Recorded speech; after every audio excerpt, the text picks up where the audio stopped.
I'm Ross Carlson, one of the shipwrights at Sunrise River Boatworks in Forest Lake, Minnesota. And in this video, you'll see how we cut a rabbet in the stem and gripe on a wooden boat. Here we have a 1955 Chris Craft 26-foot Continental, hull number 1. We've done a complete restoration on it. We've replaced all the bottom frames, a section of the stem, and also the gripe. And in this video, where you're going to see how we cut the rabbets in for this area, traditionally it's done with a mallet and a chisel, probably a whole day's worth of work, but we've kind of come up with a way that's a little faster and a little less labor intensive.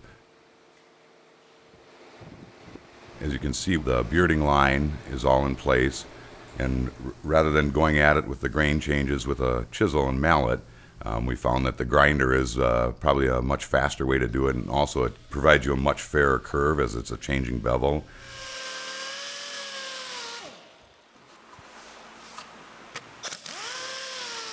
We're shooting for a ½ inch depth, as that's what the bottom planking is going to be. I'll begin by cutting the bottom of the rabbet to match the hull planking, and I'll get that faired through, and I'll do the rolling bevel on it at the same time. I'm following the bearding line with the edge of the grinder so I can stay in the proper position. After I've done that, now I'll cut the 90-degree angle at the top of the bearding line, and that also changes rolling bevel along with the hull planking. With that diameter grinder, it's much easier to keep a fair line. I've checked the depth to make sure that I've reached the proper depth, and I'll also bend a batten in there to verify the fairness of the curve. Yep. Now I'm going to grind in the shape of the stem, where the transition goes from the stem to the keel.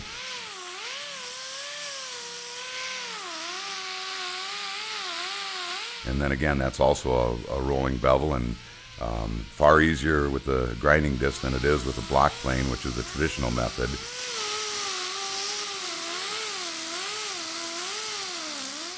The accuracy is actually much greater. There's no issues with the grain changes, as are so common with this area in the boat. So now you've seen how we cut rabbets at Sunrise River Boatworks.